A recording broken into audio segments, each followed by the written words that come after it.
دوستو ایران کے ایک گاؤں میں دو بھائی رہتے تھے۔ دونوں میں بہت زیادہ محبت تھی۔ لوگ ان کی محبت اور اخوت کی مثال دیا کرتے تھے۔ بڑے بھائی کا نام عبداللہ اور چھوٹے بھائی کا نام عبد الرحمن تھا۔ عبداللہ شادی شدہ اور 4 بچوں کا باپ تھا، جبکہ عبد الرحمن غیر شادی شدہ تھا۔ دونوں برتن سازی کا کام کرتے تھے اور اپنے کام میں بہت ماہر تھے۔ وہ سال میں 2 مرتبہ اپنے تیار کردہ برتنوں کو بیچنے کے لیے شہر جاتے اور واپسی میں اپنی ضروریات زندگی کی چیزیں خرید لاتے۔ اس کاروبار سے انہیں معقول آمدنی حاصل ہوتی تھی۔ حسب معمول دونوں بھائی برتن لے کر شہر کی طرف روانہ ہوئے۔ یہ کئی دنوں کا سفر تھا۔ ابھی وہ شہر سے 1 دن کے فاصلے پر تھے کہ دوپہر کا وقت ہو گیا۔ انہوں نے ایک سائے دار درخت کے نیچے گدھوں سے سامان اتارا، ان کے آگے دانا ڈالا، خود وضو کر کے نماز ظہر ادا کی اور کھانا کھانے لگے۔ کھانے سے فارغ ہوئے ہی تھے کہ انہیں ایک شخص کے چلنے کی آواز سنائی دی۔ انہوں نے دیکھا کہ گرد و غبار میں اٹا ہوا ایک شخص ان کی جانب آ رہا تھا۔ اس شخص نے قریب آ کر کہا، اے دوستو،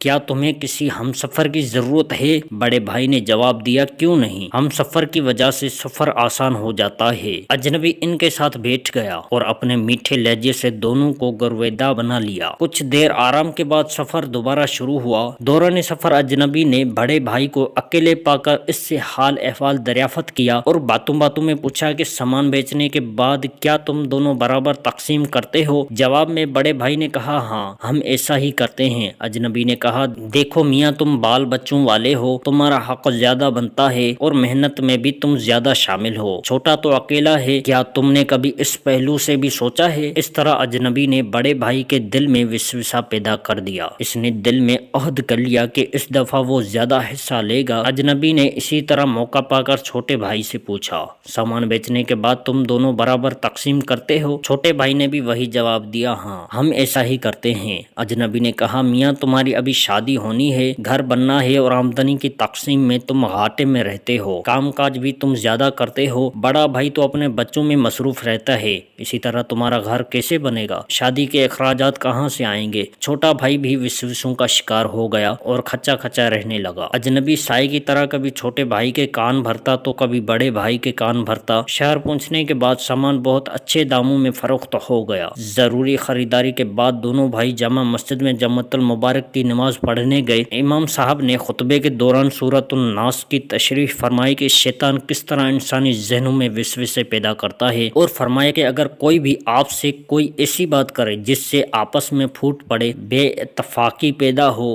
یا حرص جاگ اٹھے، تو آپ لوگ فوراً لا حول ولا قوت الا باللہ العلی العظیم پڑھیں۔ اس طرح وہ شیطانی وسوسہ فوراً غائب ہو جائے گا۔ دونوں بھائیوں کی سمجھ میں بات آ گئی۔ مسجد کے باہر انہوں نے اپنے دلوں کو ٹولا اور ایک دوسرے کے بارے میں غلط وسوسوں پر فوراً لا حول ولا قوت الا باللہ العلی العظیم پڑھا۔ اجنبی فوراً غائب ہو گیا۔ دونوں نے ایک دوسرے کو سب کچھ بتا دیا اور ایک دوسرے سے معافی مانگی۔ انہوں نے ایک دوسرے کو دل سے معاف کر دیا اور اللہ تعالی کا شکر ادا کیا کہ امام صاحب کو ان کی رہنمائی کا ذریعہ بنایا۔ اس کے بعد وہ امام صاحب کی خدمت میں حاضر ہوئے اور ان کا بھی دل سے شکریہ ادا کیا، کیونکہ انہی کی بدولت وہ شیطان کی مکروہ چال سے بچ گئے تھے۔